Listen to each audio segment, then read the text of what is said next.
Okay, Kurtis from Taang Records. Could you maybe first tell something about your label, how it started? Okay. My record label started at the end of 1984 with some friends of mine from Boston, Gang Green. And it started with I was a DJ in Boston at the time. And a band submitted me a tape, Gang Green at the time.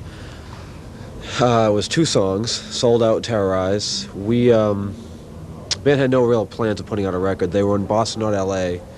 And the tape was in Hawk in Boston. It was an unpaid tape. And we got together with the band, paid for the tape, and decided we wanted to put the record out ourselves. We put it out ourselves. It did very well. And with the money from the Sold Out record, we put out 2 more records right afterwards, which was Last Rites and Stranglehold, which it was basically going to be a single label only. The The other label at the time that was around for Boston was X-Claim, and X-Claim was very unorganized. There was 4 bands on the label with 4 different addresses, so there was a lot of confusion with X-Claim. And what we wanted to do is basically, X-Claim was a label that didn't really have an office or any organization. They had just the bands basically put out their own records. And SSD Control was the first band, and we decided we didn't want to do an album. We wanted to do only singles on our label, so that's why Taang started. And the bands from X-Claim actually came over to our label, which were Jerry's Kids and DYS. Yeah, we have a new Jerry's Kids album. I saw an ad next to Yeah. yeah, are they still together? I was really surprised. Jerry's Kids are a very unusual band. They're the strangest band on our label. They've been recording this record for 2 years. They've probably done about 30 takes on certain songs, and they're perfectionist. They're playing faster than they ever have. They have a drummer who is so fast, it's ridiculous. They wrote 12 songs since Is This My World. Pretty much. 12 songs. 6 years ago when it came out. Huh? Came out 5 years ago, yeah. 5-year anniversary is coming up in about a month. The 12 songs, 11 are on the album. The 12 songs aren't on the album, called Kill, Kill, Kill.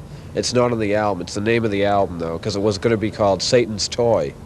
And they scrapped that name because people thought they would be a metal band, satanic metal band. So the band just said there's no way it's going to be called Satan's Toy. It's a hardcore record. It's the fastest record I've ever done. It's faster than the Gangrene stuff. I think it's also the best produced record we've ever done. There's one cover song on the record which is called Spy Master. And Spy Master's from the first Boston punk band, La Peste. What do you think of the German so-called scene? It is so much better than the States. I like the way it's run. It's the way we used to run shows. In Boston, before I got involved with the label, I was doing a lot of shows for bands. And it's run the exact same way that I did it. And in America, it's not like this at all. It's a much more commercial, corporate business. Club owners are not the same as people here. The people here genuinely know the bands and like the music. In America, it is the direct opposite. And I think the bands who are over here now, Volta and the Lemonheads, are having a much better tour than they've ever had in America. Just because of the German promoters, the people behind the shows, and also the kids who have come out to the shows.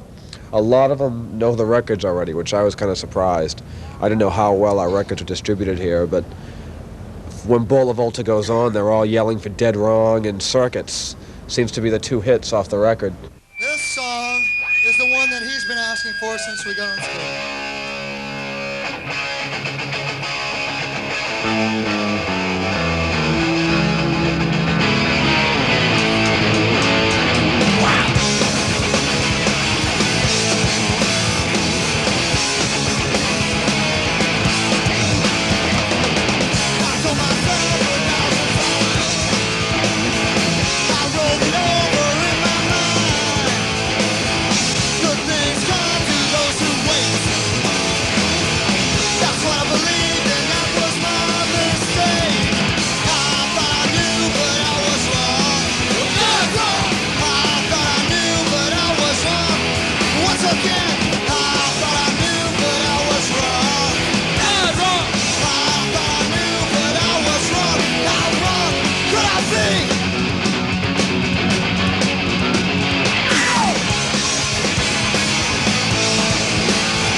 thing.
Names of both bands.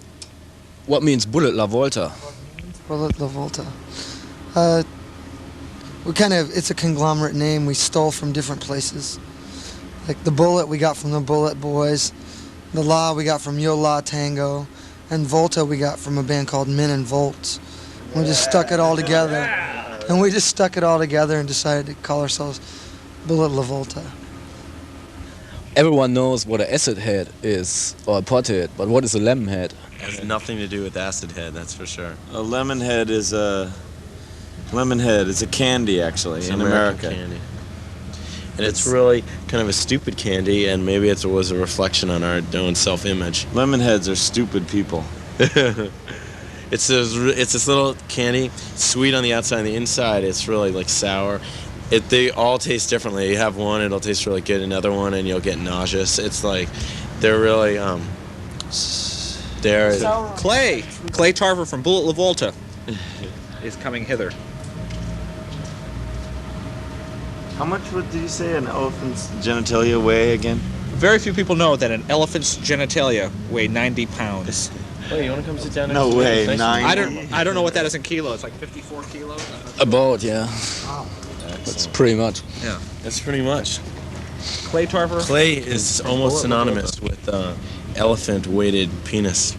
He's a big man. Big man in Boston, both in rock and roll and in sexual output. Thank you very much.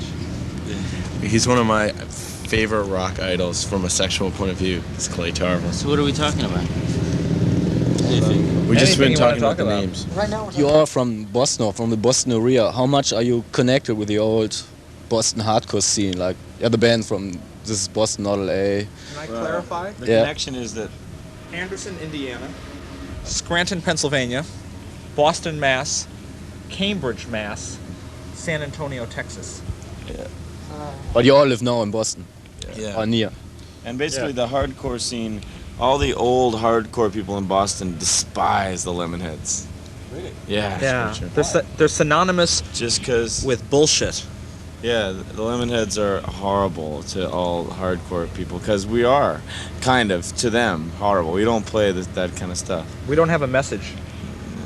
We do have a massage after every gig, but no message. Maybe homophobia too, I think, a little bit. We're not homophobic, just scared. That's our message.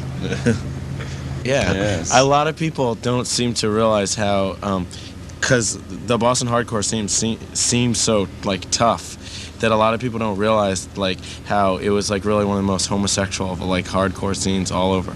There's seriously so many homosexuals in the Boston hardcore scene. Let's change the topic. Are there? Did you have any expectations before you came over? I mean, you have been living in Italy for about 1 year, so you knew Europe quite a bit, but do you have any expectations, or? We thought that we'd have a good time, and we were having a great time so far. I had no expectation that the shows would be like so fun, so big, such a good response. That there'd be like 500 people at a show. That we definitely didn't expect that at all. Can I go on the record to say I have no expectations of tonight in Hamburg at Die Rote Fabrik? I second that lack of expectation. Well, there's some people out there. It's not too bad. There's a lot of cute guys in the club tonight. But yeah, it's definitely been a total excitement for us because I mean we're incredibly spoiled after about almost 2 weeks in Europe, but we've had a really good time with all the amount of people that we've played in front of. Use a shower now, though. This is our 6th day and 6 shows in a row, so This is easier than touring the United States. Yeah. See, I've toured the United States many a time with many different bands, and I know so well, actually. That first Metallica tour you were on, Corey, that was a rough tour. I think I only played outside of Boston a total of 4 days in my life, so I shouldn't be talking about touring. Yet he is correct that it is much. Yes. It is really nice to tour in Europe. I mean, that's a sincere comment. The gay thing about the hardcore, that was a joke. But we're just trying tour to work in Europe with it. over America. That's true. That's definitely true. So, notice any big differences between Toilets. We like the toilets. Toilets are good here.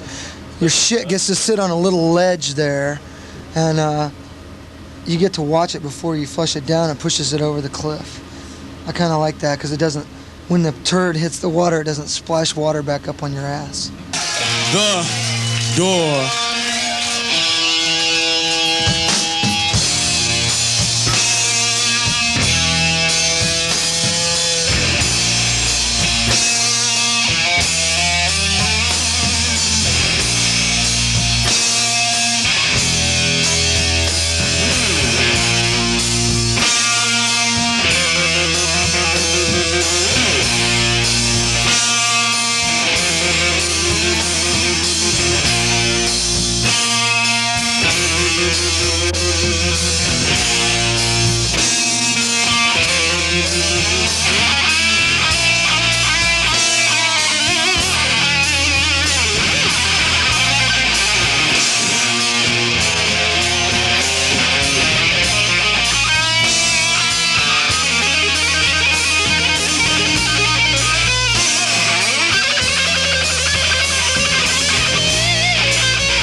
Luka. I live on the second floor. I live upstairs from you. Yes, I think you've seen me before. If you hear something late at night, some kind of trouble, some kind of fight, just don't ask me what it was. Just don't ask me what it was. Just don't ask me what it was. Maybe it's because I'm clumsy. I try not to talk too loud. Maybe it's because I'm crazy. I try not to act too proud. They all live until you cry. After that, you don't live. Don't live why. Just don't argue. My name is Luka. I live on the second floor. Whoa. They all live until you cry. After that, you don't ask why. You don't ask why. You don't ask why. Oh, let me look at you cry. ask why. Don't ask why. Don't ask why.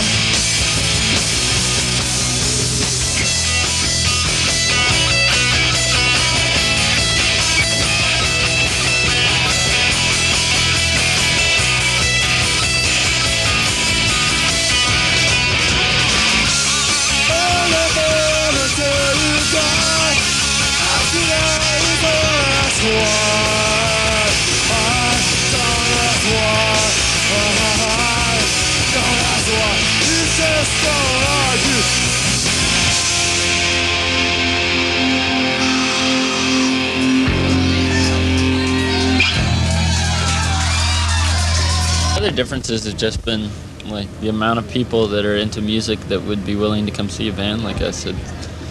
That's been fun, but and the clubs treat you great, and you get I don't know, you just feel a lot more productive as a band. One bottle of extra. Can I tell you my only gripe about the European scene? What? Which is the graffiti left by American and other bands in dressing rooms. And Brennan's rule, Corey Luke Brennan's rule, the amount of graffiti left by a band is proportionate to how much they suck. I agree. Any special band? Shock Treatment from Detroit. They're pretty bad. Their graffiti was particularly bad. Also, Love Slug, even though their music's actually good, their amount of graffiti they've left all over the dressing rooms of Europe is disgraceful. Miracle Workers.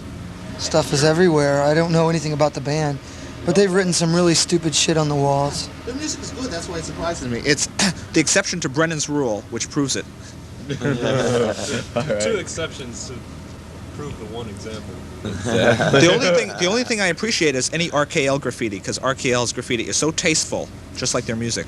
Also, Brennan's rule number 3: any beer brewed by monks or priests is the most kick-ass substance you'd ever want to swallow. In fact, in Utrecht, Clay and I were walking down the street in Utrecht, and we saw this monk, like this cutout wooden monk, advertising a beer, and we knew we had to get in there. And we missed the show because of it, but it was well worth it, I thought. So you missed the show?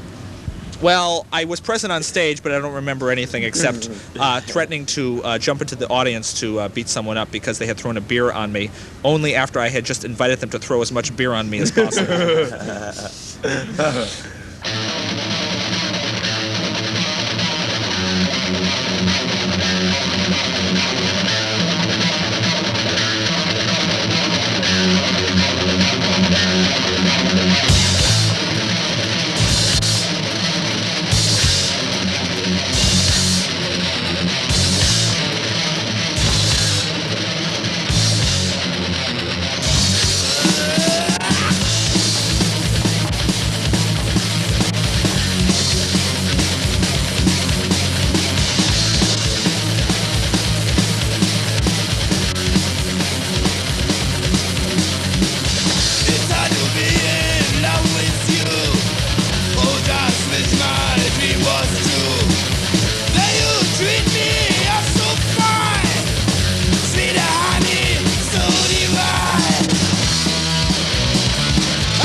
Ja, ich befinde mich jetzt hier inmitten des Headquarters von Fire Engine, mitten in Essen. Und erstes interessiert mich erstmal, ja, wie fing das bei euch an? Ihr macht ja nicht nur einen Laden, sondern auch Mailorder, Vertrieb. Wie seid ihr auf die Idee gekommen, sowas durchzuziehen? Ja, angefangen hat das eigentlich mit Mario, muss ich dazu sagen. Ne? Telefoniert gerade da hinten, der ist der Boss und der hat den Laden in Krai aufgemacht. Der ist mein Stadtteil hier in Essen, wo ich wohne. Und der Andy auch. Wir haben da zusammen Platten eingekauft. Und so hat sich das entwickelt. Ne? Also wir da rein und er uns immer die guten Sachen aus Australien angeboten. Ne? Muss ich dazu sagen, er auch der Einzige, der die Sachen überhaupt anbieten konnte. Und wir uns dafür von Anfang an interessiert und halt immer fett eingekauft. Ne? Und dann haben wir uns gedacht, es ist eigentlich besser hier zu arbeiten, als hier einzukaufen. Weil dann kriegst du die Sachen auch billiger, ne? Ganz klar. Und ne, seitdem verkehren wir hier regelmäßig. Kann ich dazu nur sagen. Aber ja, wie ist das? Label, Mailorder, Vertrieb, Laden. Ist das nicht zu viel oder muss das sein, um überhaupt überleben zu können? Oder wie sieht es da aus? Ich würde sagen, muss sein, um überleben zu können. Echt. Weil Mailorder brauchst du, weil hier allein in Essen ist irgendwie eine scheiß Stadt, muss ich dazu sagen. Musikmäßig, Underground-musikmäßig. Wir haben ein Laufpublikum, so gut wie überhaupt nicht. Siehst ja schon allein hier in der Gegend, ne? Red Light District, ne? Hier vorne ist die Stahlstraße, der Puff und so weiter. Ne? Siehst du auch hier die Sexshops in der Gegend. Also Laufpublikum haben wir hier nicht. Ne? Also hier kommen echt nur Stammpublikum hin. Und das Lustige ist, das Stammpublikum kommt von Mülheim, Bochum, Dortmund, aus der Umgebung hier. Ne? Also nicht aus Essen. Ganz komisch, ich weiß auch nicht warum. Essen ist irgendwie tot. Also ich meine, ich möchte gerade noch dazu ergänzen, dass also ladenmäßig schon so aussieht, dass beim Laden also nicht allzu viel bei rumkommt. Ne? Also Laden könnte man schon besser geschlossen lassen. Das ist also mehr Aufwand, als dabei herumkommt. Ne? Also wir haben vertriebsmäßig Mailorder genug Arbeit und wo bestimmt im Endeffekt mehr bei rumkommt, ne? Als vom Laden her. Laden ist schon mehr Spaß an der Freude. So, also. Thema Vertrieb, gibt es momentan irgendwelches Theater mit der neuen Bad Religion. Ein anderer Vertrieb schaltet Anzeigen in der Speck für den Vertrieb in Deutschland, wo ihr die Exklusivrechte habt. Wollt ihr dazu was sagen? Also da kann dir eigentlich am besten der Mario Auskunft geben, der wird hier gleich mal auftauchen, nehme ich an.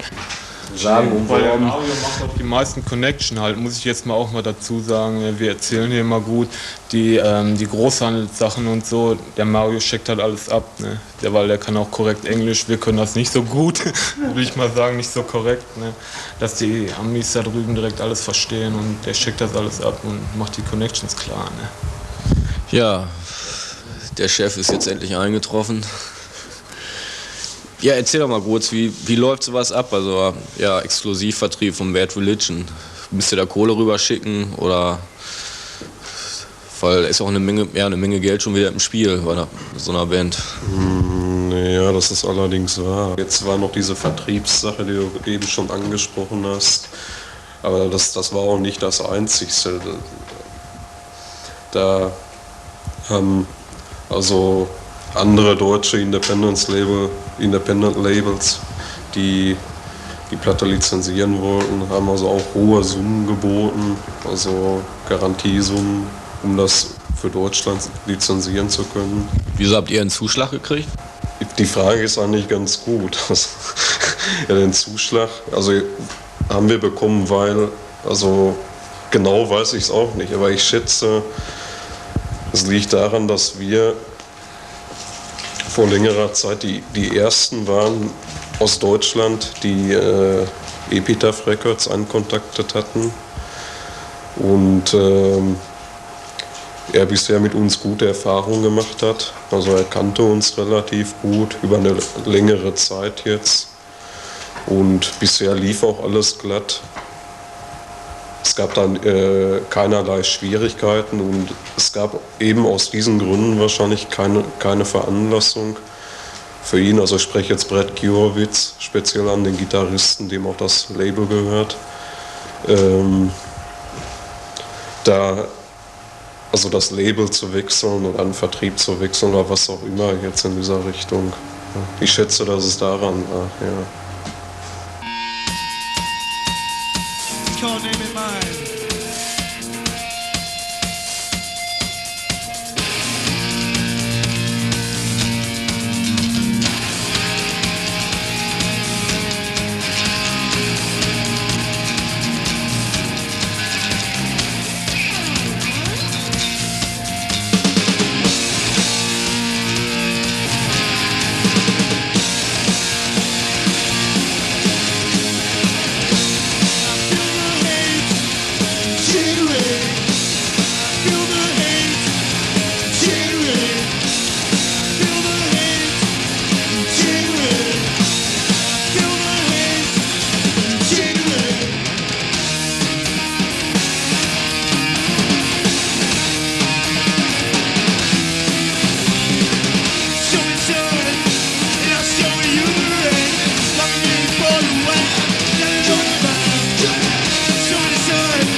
Ja, euer drittes Standbein ist das Label Gift of Life und habt da einige, ja, schon fast kann man sagen, atemberaubende Lizenzierungen gemacht, also Agent Orange, The Left.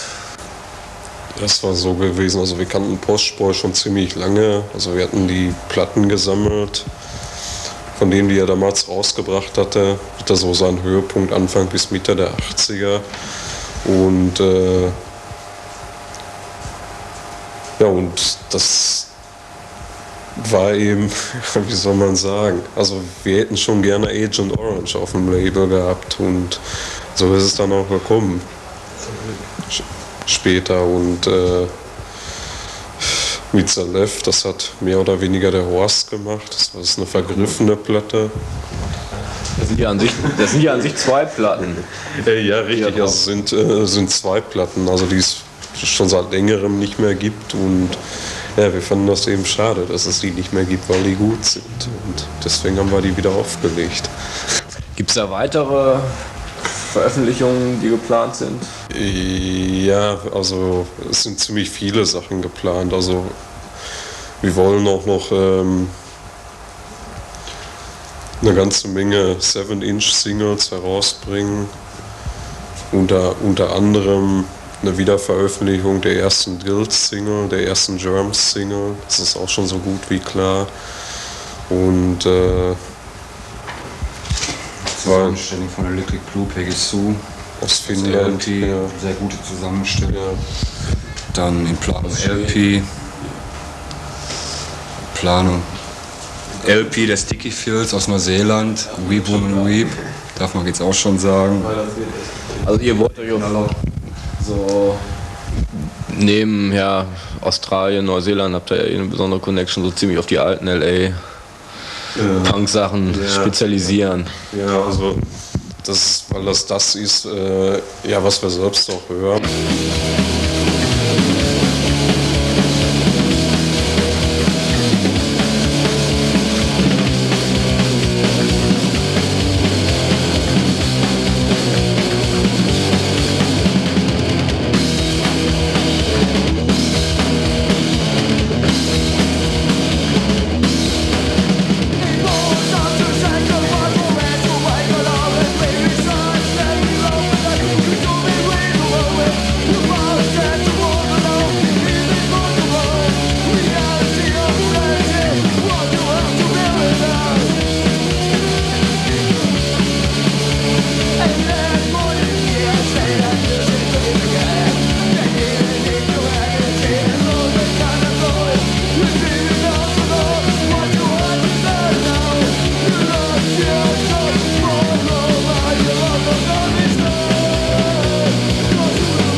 How you doing, ladies and gentlemen? He joined us. From the desert to the scene of all Los Angeles. A good evening. Here is the top story for tonight.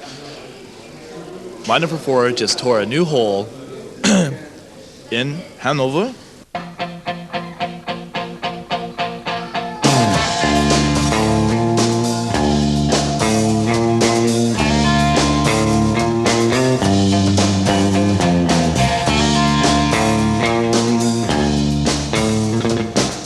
The story of an old man in downtown LA that was in Vietnam. He told a young man about his experience.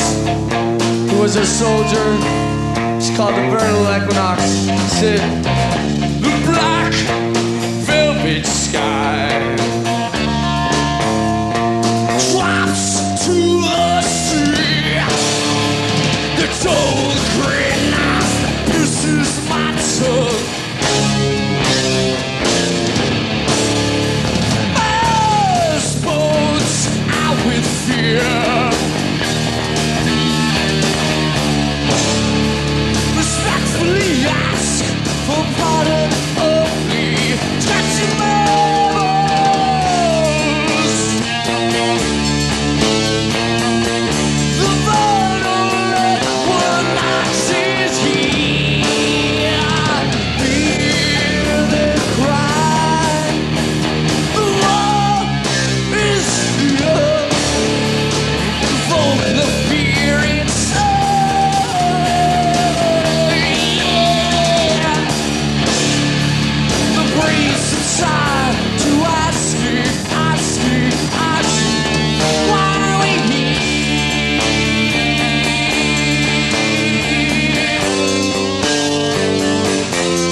Ladies and gentlemen, I'm not the world's greatest comedian, and neither is he.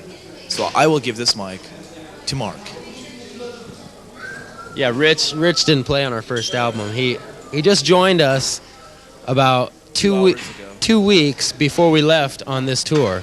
About, I guess it would be 3 months ago. We toured across the U.S. and flew over to Europe.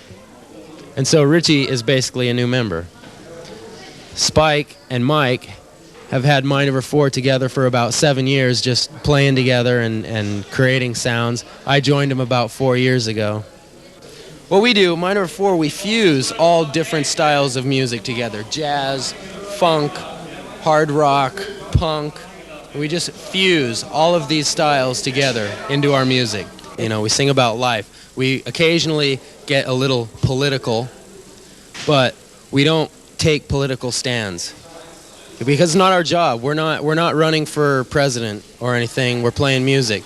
So we occasionally write songs about politics, but it's like neither for nor against. And I think, you know, we're not U2. We're not out on any fucking campaign or anything. We're just like present issues and leave it up to the listener to decide, you know? How do you feel when you're touring with a more fun punk band like the Vernals, who is totally different with their message, a thing, and musical type of stuff? Do you have sometimes problems when you play for an audience who is only into that fun kind of thing, let's get drunk and piss and that stuff? There's been a couple of shows where the audience really liked us and really didn't like them, or the other way around, but for the most part, I think that people enjoy both types of bands, and so in a way, it's kind of a good combination. I don't know, we've played with so many different kinds of bands. We've played with punk bands, rock bands, metal bands, hardcore bands, just every Zodiac Mind War. We play with every kind of band. Our music doesn't necessarily, I don't think, fit into any one category. Probably the closest thing to our music I've seen out right now, although it doesn't sound like it, just as far as, because there's no categorization for it, is maybe Jane's Addiction or Soundgarden, where there's combination of influences but no one thing. And I think our band and their bands tend to be a little bit more serious, although it doesn't. Being serious is no more, you know, important than having a good time. It's just that's just the approach we have to life. So that's our music is, you know. What's the meaning of Mind Over 4? Is it just a band name, or is there any special sense? Mind Over 4, quote unquote, is 4 individuals getting together with 4 different opinions, 4 different influences towards music, outlook of life, as well as what we all stand for. 4 different individuals coming together to equal one. Absolutely. And I personally have musical tastes that are far greater difference than his and the guitar player that is in the bathroom right now. Mike went to the restroom. And toilet. But all that influence, all that outlook just combines. We fuse it together. We blend it, mesh it into one solid thing. And it's beautiful. And it's a formula that seems to work for Mind Over 4. And not only that, I'm not the world's greatest comedian, so I will give you this mic.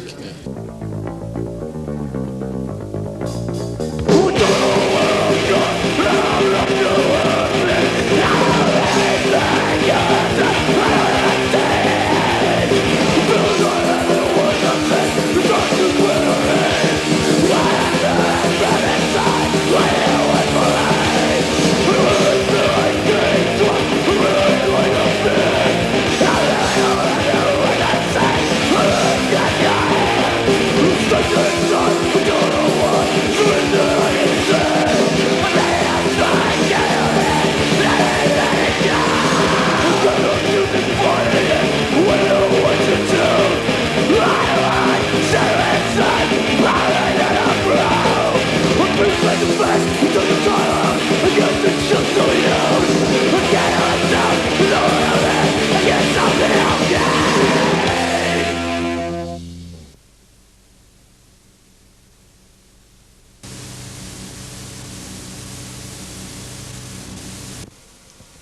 Orlando, bekannt durch seine Werke für zahlreiche Fanzines, Plattencover, Konzertposter. Erzähl uns doch am besten erstmal, wie du mit dem Zeichnen begonnen hast.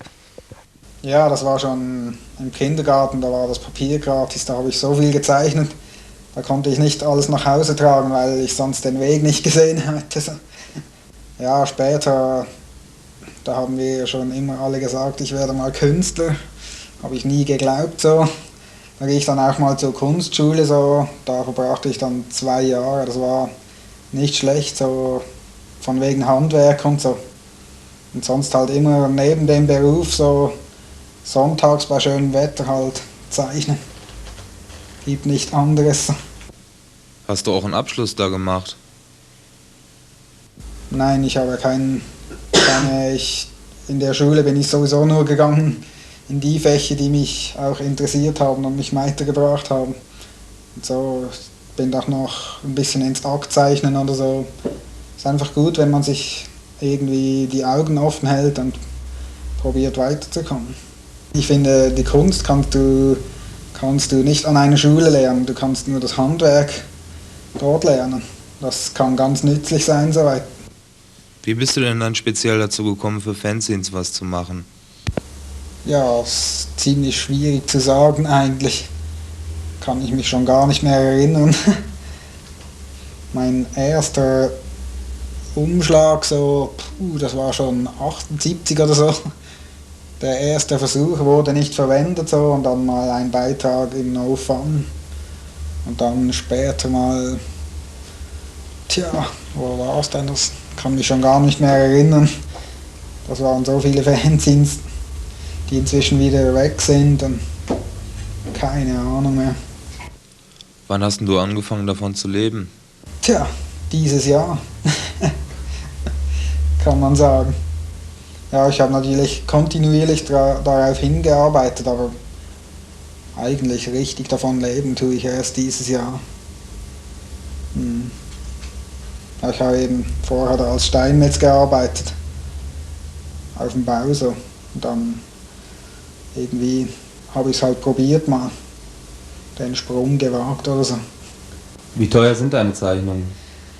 Ja, das kann man nicht generell sagen, so. Es kommt ganz auf den Aufwand drauf an oder auch wie viel Geld so eine Gruppe dann halt hat, wie man die so kennt oder wenn man weiß, dass es ein größeres Label oder so, man probiert einfach so viel wie möglich zu bekommen. Du machst aber trotzdem auch noch Sachen fast umsonst, oder? Ja, ich mache eben noch Sachen umsonst, weil es muss dann halt einfach Spaß machen. Und wenn ich machen kann, was ich will, dann, sobald ich nicht mehr was habe, was Geld bringt, mache ich sofort was Unkommerzielles. Jede Minute eigentlich. Hast du es schon mal versucht, was für Major-Verlage zu zeichnen, Comics oder so? Oder sonst irgendwie für die zu arbeiten? Nein, habe ich eigentlich noch nicht probiert, weil ich mir auch vorstellen kann, wie sowas aussehen muss. Und da zum Beispiel Comic brauche ich zum Beispiel einen Schriftsteller, hallo, wenn gerade einer zusieht, weil die Schreiberei ist mindestens so schwierig wie Zeichnen, das ist ein ganz anderes Gebiet. Und dann müsste ich zuerst eine gute Story haben. Ich bin mehr eigentlich Zeichner und nicht unbedingt Comic-Freak. Du bist ja in Deutschland jetzt schon ziemlich bekannt als Zeichner, also in der Hardcore-Szene, Punk-Szene zumindest. Tatsächlich. Wie sieht das denn überhaupt in der Schweiz aus? Gibt es da irgendwelche Möglichkeiten, mit Zeichnungen bekannt zu werden, also gerade in diesem Bereich? Ja, ich habe das Gefühl, dass ich in Deutschland bekannter bin, weil in der Schweiz einfach ein überregionales Fanzine total fehlt. Und ich weiß nicht, in den Bergtälern, da kommst du zum Beispiel überhaupt nicht hin. So. Das ist ziemlich schwierig, so, weil es sind überall so gruppenweise Szenen, so, die kein gemeinsames Medium halt haben, wie in Deutschland. Oder wenn du da im ZAP ein Titelbild machst, ist das eben schon eine gewisse Verbreitung, oder? Und die Schweiz, die ist einfach zu klein. Man könnte also in der Schweiz allein mit Plattenkorn könnte man kaum leben.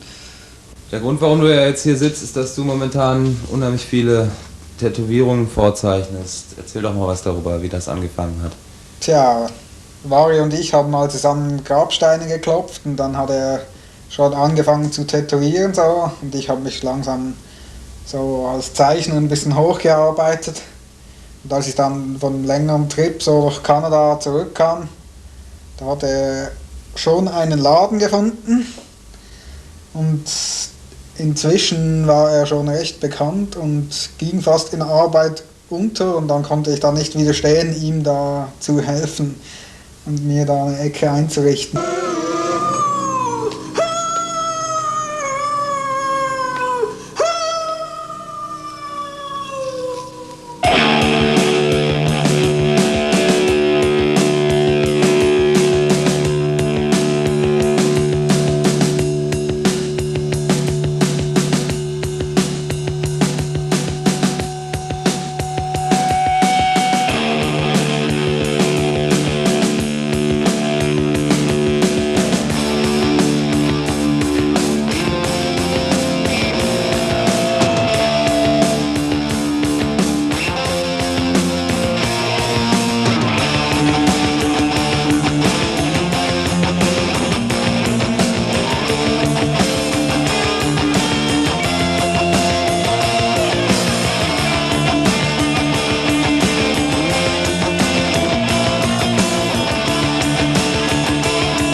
rennt, sich eine Kerze holt, um sie dann vor dem Fernseher anzuzünden. Sind wir jetzt hier in den Banana-Studios in Harlem. Das ist gleich um die Ecke von der Südbronx.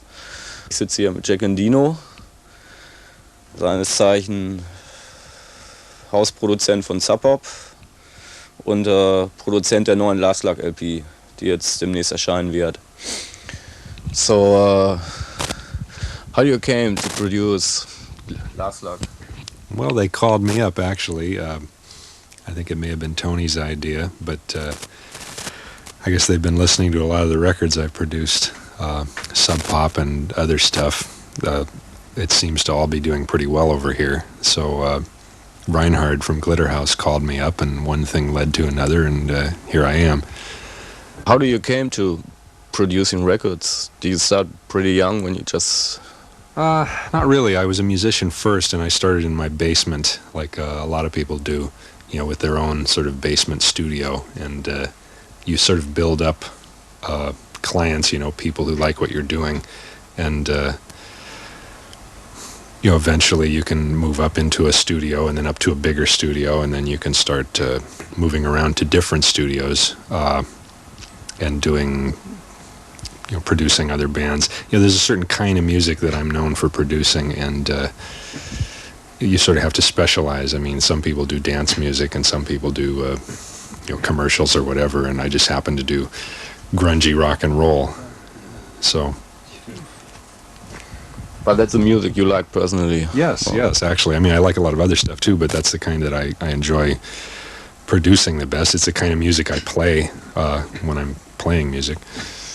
My boss, Chris Hanzik, actually has been doing it a lot longer than I have. He was the one who did the Deep Six record a long time ago, and the first Green River EP, Come On Down, and the first Accused record and the first Melvins record. He did a bunch of stuff in about 85, 86, and originally had his own label, CZ Records, and he decided that he wasn't interested in running a label anymore and decided to just be a studio owner.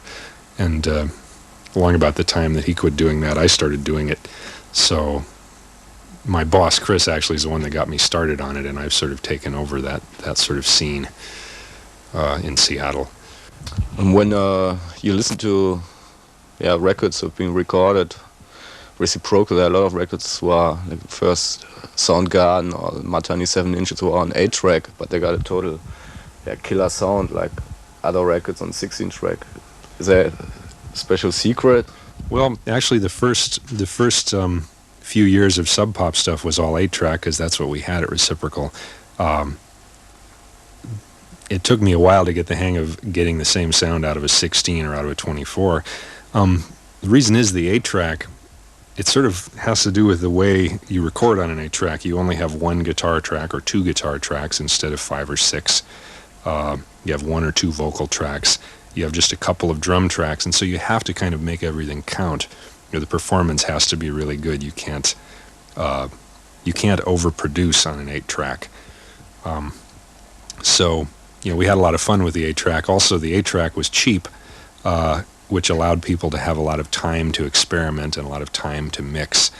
And there wasn't that same pressure that you get when you're paying a lot of money. And when you're doing this kind of grungy rock and roll, you don't always need all those tracks.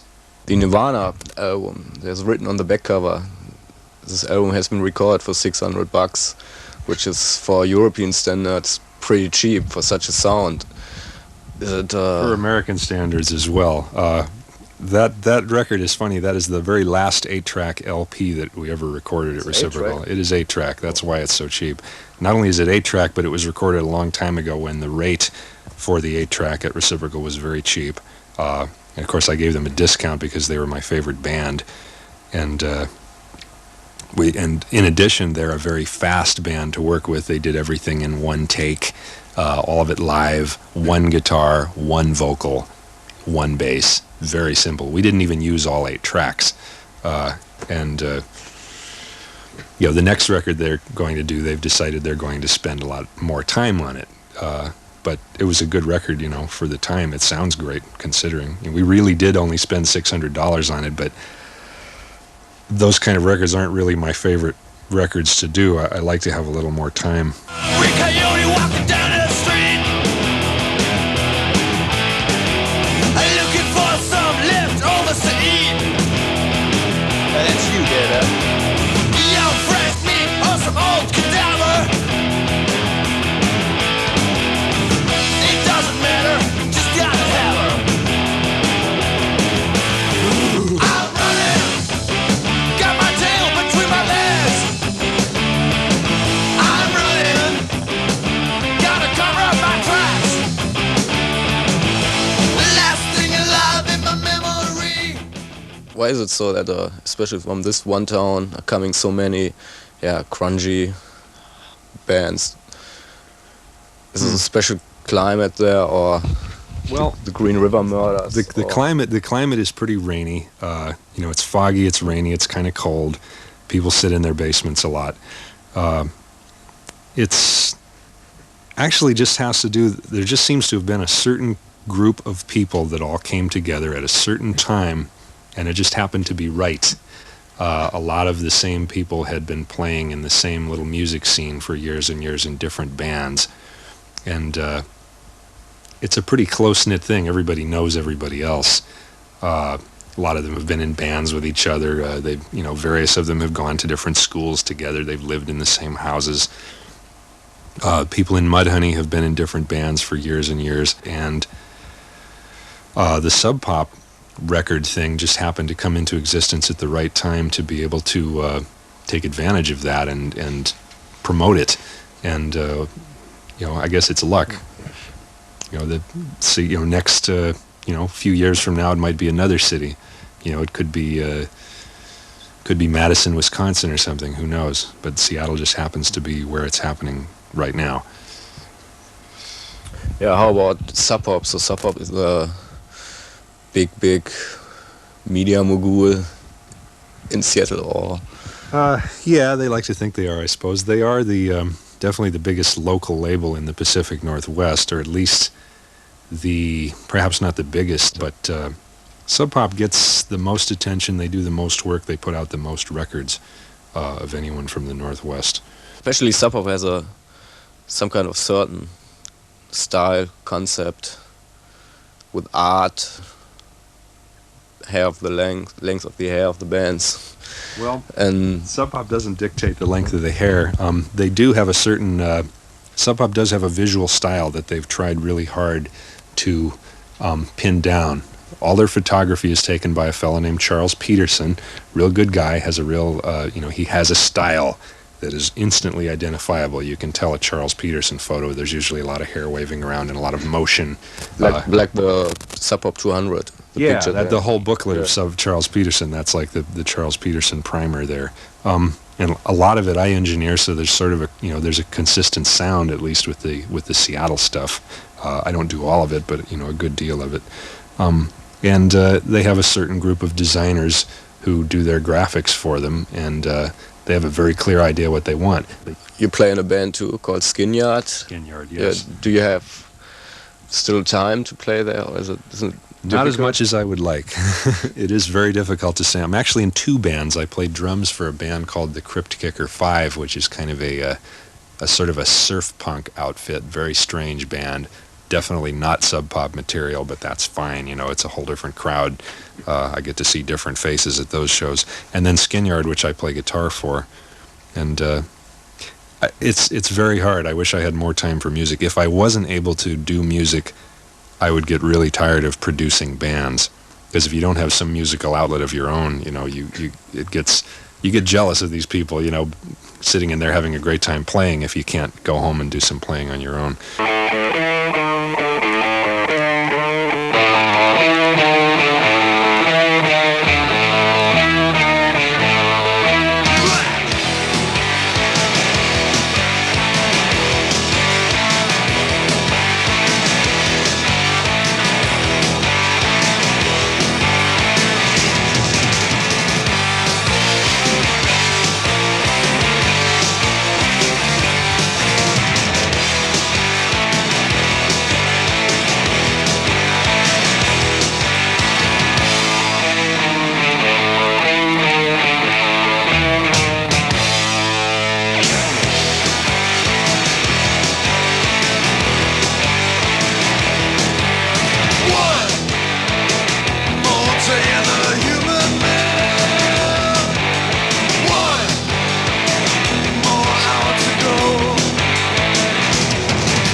had my first hardcore show in 1877. There was this band called They had hard-ons, hardcore. the Sex Indians, and that's about it.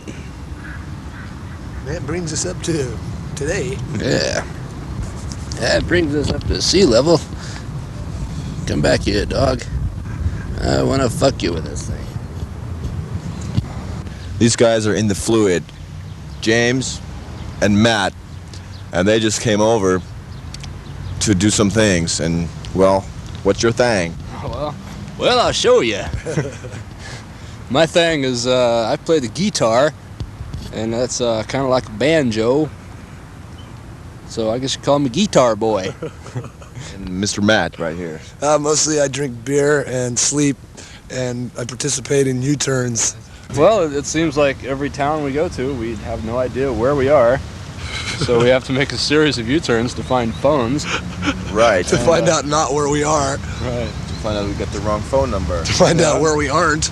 Yeah. And once we've discovered where we aren't, then we know that we're not where we need to be. Mm-hmm. So consequently, we do some more U-turns, and this is really stupid. We've been doing a lot of waiting in Germany. Yeah, that's how we got like this. Yeah. So let's just talk about the tour for a while. How's it been going in terms of crowds and shit like that? We've had some good crowds and had some bad crowds, but I think crowds. We've had some good crowds. I haven't had any crowds yet, but hopefully tonight we will be partaking. Hopefully tonight this will be Deluxe Babe City, and I can eat me a Frankfurter.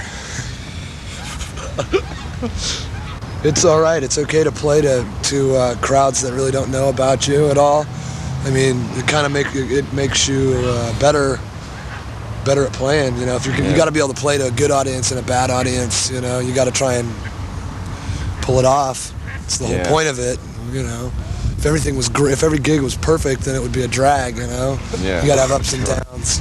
Well, let's talk about the punk rockin' past for all the record collectors who are watching this video right now. James, you used to be in White Trash, huh? Mm-hmm. Well, I started in a band called the Conservatives. That was in Conservatives, and that was in LA, in Long Beach, in end of 1981, and we were only together for about 9 months, I suppose. But we got on a compilation, and we got to play some good shows with bands like we played with the Angry Samoans once. We played with 45 Grave. The actual question was for those of you who are record collectors, you need to go out and try and find the White Trash 45 and the two Frantics 45s and the Hell Comes to Your House compilation. If you can find those things, you're a very clever person. Right. That's all I wanted to hear. Do you want to hear about the hockey mic? The hockey mic. Tell me all about it. The hockey mic. The hockey mic was stolen from a hockey game in Denver. This friend of ours, and we recorded the Frantic's second EP. We recorded the guitar with this hockey mic. It's one of the mics so that you can hear when they bash into the boards, you know? And we just hung, it's this little tiny mic about this big, and we hung it in front of the amp, and the amplifier was broken. So it was like the earliest super grungy guitar sound that I mean, it's not the first, but I mean, it's probably one of the ugliest guitar sounds ever recorded on and put on a record, so you should find it. This song's something like My Father's a Fucking Alcoholic or something, but you know what I mean. Yeah. Right. That's the hockey mic story. That's a hockey mic story. Okay. So, what about other future plans and events? You plan on coming back to Europe and, If Europe will have us, we'll come back. Yeah, obviously. They don't kick us out within the next 10 days. We'll come back until they do. Because it seemed to me that, you guys weren't very well known in, like, the punker scene. And maybe after this tour we'll be a little more known and people will pick up on the record or the records, and we will get to come back and do this all again next summer or whenever. It seems to me that the kind of music we play, which is not necessarily that different from other post-punk. I hate that word. Rock. I don't know. It seems like our music is a lot more accepted than in the United States. It seems like in the United States everybody wants to hear all the time. I pledge allegiance to the flag of the United States of America and to the republic for which it stands, one nation under God, indivisible, with liberty and justice for all.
Ja, heute ist es uns gelungen, für das sagenhafte Videofanzine Trouble Area die Crew vom Bonzen zu erwischen. Am besten stellt ihr euch mal selber vor, so zu meiner Linken, wer ihr seid und was ihr macht bei Bonzen. Ich bin der Ahmad. Und was machst du so bei Bonzen? Ja, so ein paar Zeichnungen hin und wieder. Und hin und wieder. Aha, die man in den legendären Bonzen-Fanzine so ab und zu mal sehen konnte, nehme ich mal an, so auf den Titelblättern und so. Ja, und dann zu meiner Rechten, darf ich mal bitte? Wer bist du denn? Ach so, ich bin der Markus von Disaster Area, vielleicht kennt uns jemand oder nicht, aber das spielt ja jetzt nicht zur Sache, wir wollten hören ein wenig über Bonzen, ne? Und du bist hier so vom Fernsehen und so?